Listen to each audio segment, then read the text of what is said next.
Hey everyone, Peter Charkalis with Ariana Evans. How are you today? I hope everyone is doing well here in the Northeast. It's crazy cold. We had a snowstorm. We got about 18 inches of snow and we're still digging hell. It's horrific. I need to move to a warm climate, I think. So a couple years ago, I did a video on how to get the best lather of your life. And that was a face lather exercise. The response has been phenomenal. We have like 25,000 views, a ton of comments. So many people said how much that helped them. We had a lot of people ask about bowl lathering. So I'm going to show you how to get the best lather of your life with a bowl. So the bowl I'm going to use is this one here. This was made for me by Kyle McFerran, and it was a gift by Dan Canis for my birthday a few years back. The brush is going to be just our synthetic, and I'm going to use Ultima 2, Strawberry Fields Ultima 2, and I'm going to take out, I don't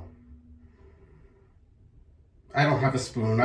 I am primarily a face latherer, so I don't have usually the utensils, but I don't know, that's big enough, right? And it's about an almond size amount, maybe a little bit less. Stick it right in the bowl here, and we'll press it in. So my philosophy on building the best lather possible with any soap is to start dry, and you being in control of the amount of water you put in slowly. So you never drown the soap. You get the consistency that you're looking for. Some people like a wet lather. Some people like just a dense lather. If you're a straight razor shaver, you usually prefer something wet and really slick. So we're going to kind of replicate that, but using a bowl, and be able to show how you can control that lather. And what I do when I use a bowl, which is rarely, but what I would do to create the best lather of my life. So I'm going to wet this. It's already a little bit damp. I just want to show you what I do. And we squeeze out all the excess. Again, just like the other video from 2 years ago, if you've seen it. Barely damp. What I do here, so right now it's dry, it's just a soap. I put in some water and immediately empty it out. So now we're going to start building the lather. So I usually go clockwise, counterclockwise, but then what's important is to also create some air in there as well. So what I do, I don't know how best to show you, but I'll go in, and as I'm going up and down, I'll press in the brush. Maybe it's better to do it this way. I'm going in slow motion. Lift up, press down. Lift up, press down. Lift up, press down. Like that. And build that lather. Let me rinse this by hand.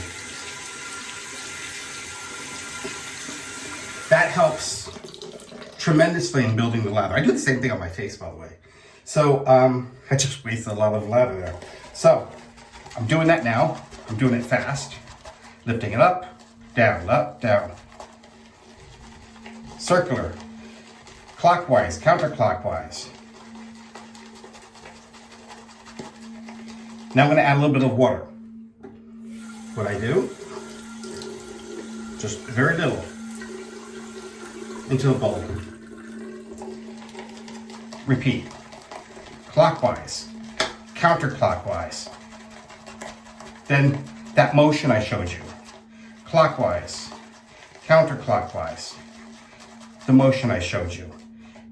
Take the excess that's on the sides, press it down, clockwise, counterclockwise. Add some water.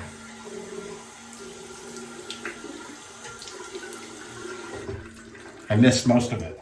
So again, clockwise, counterclockwise. The motion I showed you. Clockwise, counterclockwise. The motion. Press in. Get the excess. Get it on the bottom. But we're building a really nice lather. Now, a little bit more water.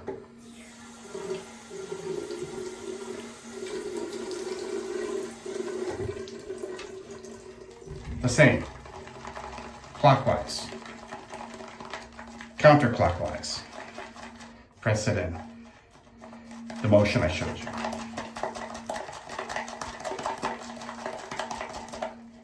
Clockwise. You get the idea.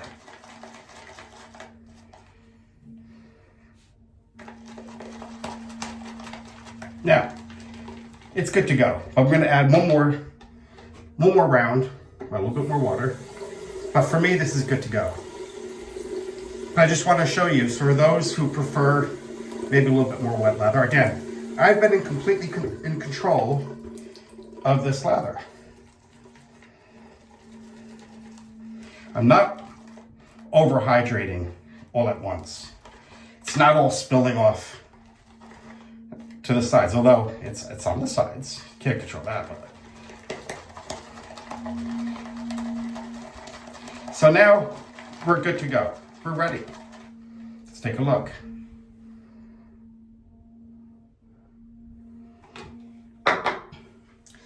What I love about face lathering and why I think it's the best way to go is because all that time I spent creating that lather in that bowl, I could have spent conditioning my face with that lather, right?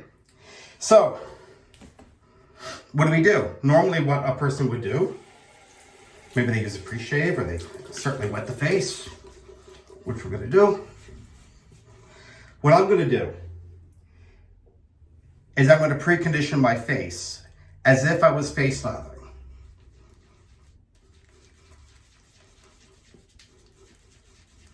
Why am I doing this versus my pre-shave or any other pre-shave?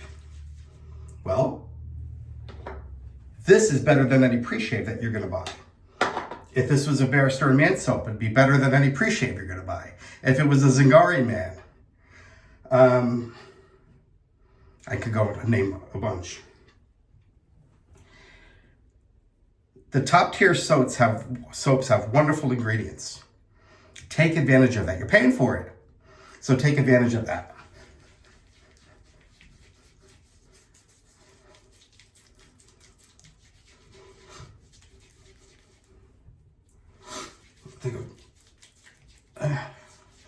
All right, we're good. So now, let's work that lather. What I'm gonna do, a lot of people I've seen, what they'll do is they'll just start painting immediately. I don't like that. I'm gonna take a lot of the excess soap from here, scraping the side. So it's here, but we'll get back to that. Still soap in here, but I'm gonna start working this bad boy. Look at that. I'm pre-conditioning. I'm conditioning that face. What I normally do with face lathering, I'm doing now. Not spending as much time, but boy, you're gonna have a really good shave. You're lifting those whiskers.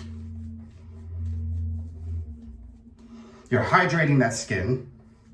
Not just throwing water on it, but we're really hydrating that skin.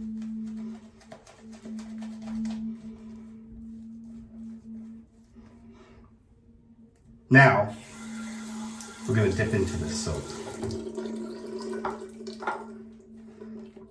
Let me take a little bit. Now we can start painting.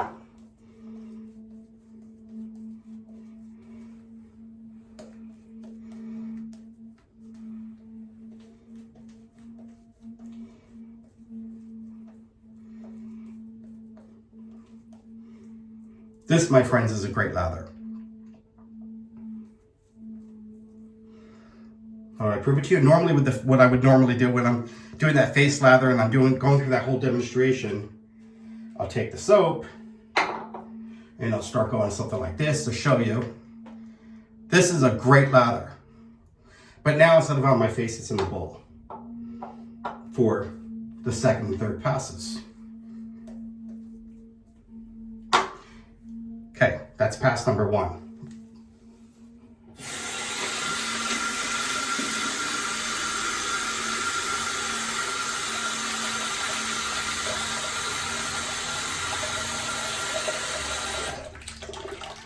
Pass 2.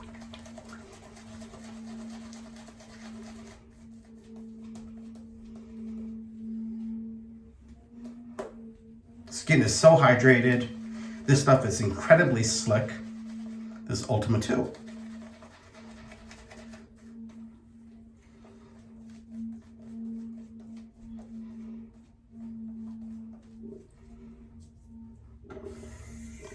So that would be pass 2. Look at excess from the soap or from the brush. Take it off.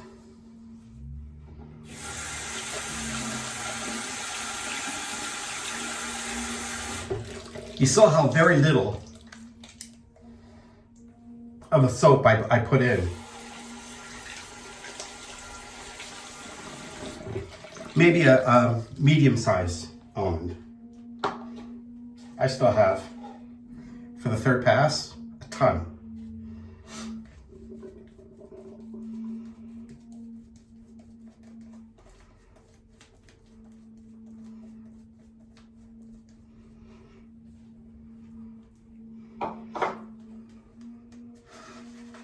A lot of times you notice when guys are on their third pass, it starts to get thinner.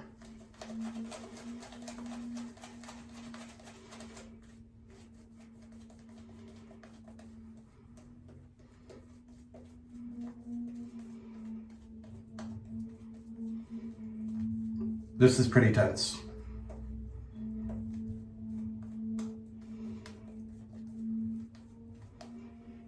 That was pass 3. Let's say we needed touch-ups.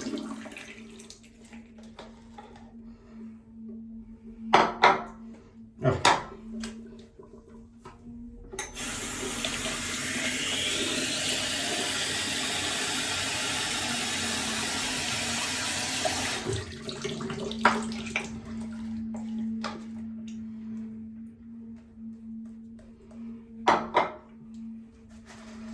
This would be pass 4.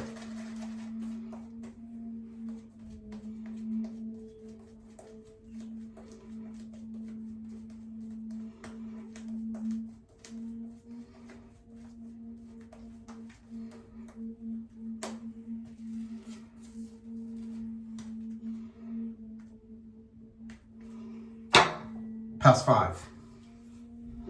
You're not going to do this, but I just want to show you how much, with that little small amount of soap, how great that lather was. Okay. Let's add some water to it.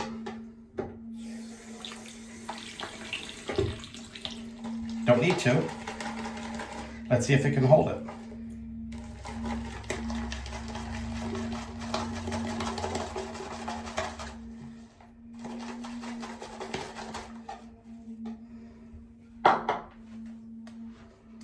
This would be pass 5.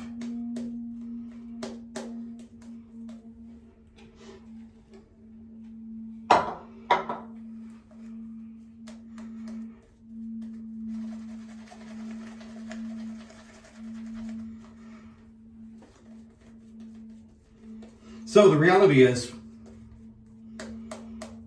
we don't have to use a lot of soap. If you're using a good soap that can take water,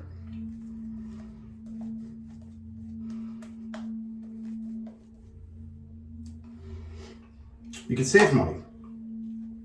This will be past 5. And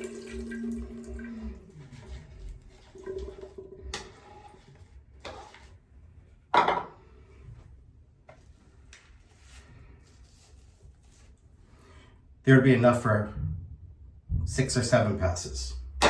So, to recap, using the same principles. You obviously start dry no matter what. You do that anyway, right? You're putting it in a bowl, it's dry. You don't add a lot of water. The brush, I took all the water out, most of it. It's just damp. What I did then is I put some water in the bowl, immediately emptied it out. So there's still some water in there. Very little, just, it's just coating it. Then we start working it clockwise, counterclockwise. And then the method I showed you that really helps generate that lather. You're putting a little bit of air into it, but you're not just going in one direction. So clockwise, counterclockwise, the method I showed you. Add a little bit of water, very little. You're in control every time. You're gonna have a great lather every single time using this method. That's it, fairly simple. All right, I have to pick up my daughter, guys. Take care, bye-bye.